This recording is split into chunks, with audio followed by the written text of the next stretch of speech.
one of the things that you said that really stuck out to me was this show will probably make you think about everyone you have ever dated. And I'm curious for you, just how did you maybe start reevaluating your own past when you were starting to film?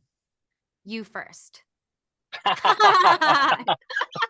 Oh, I do every time I watch something like this. You're like, oh, what are they up to right now? And then Yeah, yeah, yeah. you do the little Facebook search and you're like, ooh. Yeah. Yeah. Wow, it's really hard not to make off-color jokes doing press for this show, but yeah, I mean, I think it is interesting. I am not a method actor at all, but inevitably, definitely I would say like halfway through filming, I really started to wow, think about the ones who got away or like Hmm. ones who were really close and you don't exactly know why um that didn't work out. And I I think what's really exciting, this show is really funny and wild and very surprising, but we've been hearing so much feedback about people really like opening that can of worms and reflecting on like what worked and what didn't work. And, Hmm. you know, that's entertainment, honey. What Exactly. else do That's you why we're want? here. What else do you go to your TV screen for? Exactly. Or to remind me of all my Your- bad exes. yeah, exactly. And hopefully some good ones. And if you're watching on your computer, you can like watch it and Facebook at the same time for your Perfect. convenience. And I think one thing that also came up a lot is you guys can, calling this a fucked up rom-com, Yeah. which I love. Just what are some of the rom-coms that maybe you loved growing up? And, obviously a lot of them maybe don't hold up now, but I think they all still have a special Totally. place in our heart. Well, When Harry Met Sally is really one of my favorites. Um, every, yeah, just if I ever need a pick me up, that's just one that I really, it's the one. Hmm. And I would also say this came up because, yeah, during the shoot, I would watch a rom com every Saturday just to sort of like keep in the pocket. And um, it's not really a rom-com, but I loved Bruce Almighty and I remember it as a rom-com. And there's like a very strong, there's a moment where Jim Carrey is in heaven to Morgan Freeman, obviously, and he's like has this beautiful monologue about Jennifer Aniston who's in it. And I don't remember how old I was when I watched it, but I just remember weeping. I was like, that is the best love story I've ever seen. So Bruce Almighty, I guess, is another good one. That's a good one. And for you being, I know you've said this is the first time you were number one on a call sheet, which I know that alone has to come with some added pressure, expectations. Just what did you kind of do to maybe help set the mood on set, knowing that everyone is kind of looking to you?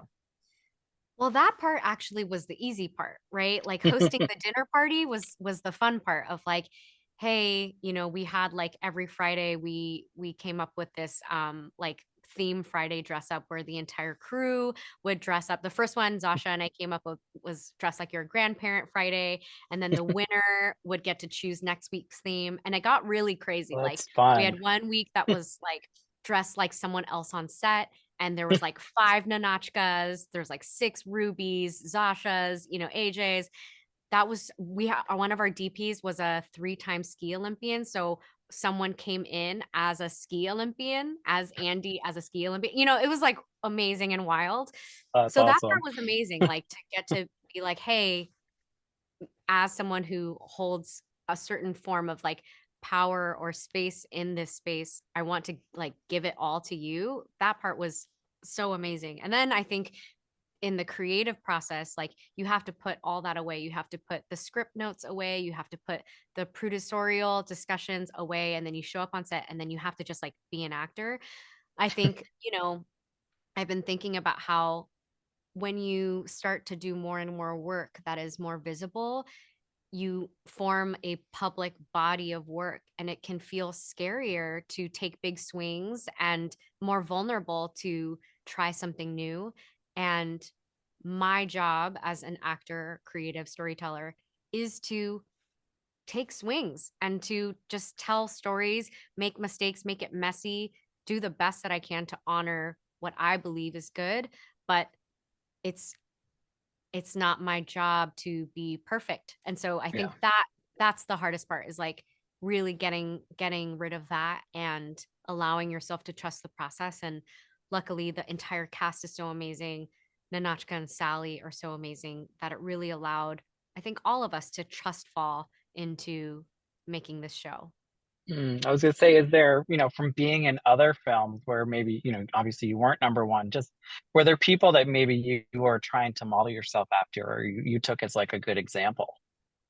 I've luckily worked with all incredible people, but I would definitely will say that working with the Daniels on Everything Everywhere, that sense of we had warm-ups every morning, gave out awards on Fridays, that really showed me how far that spirit can go.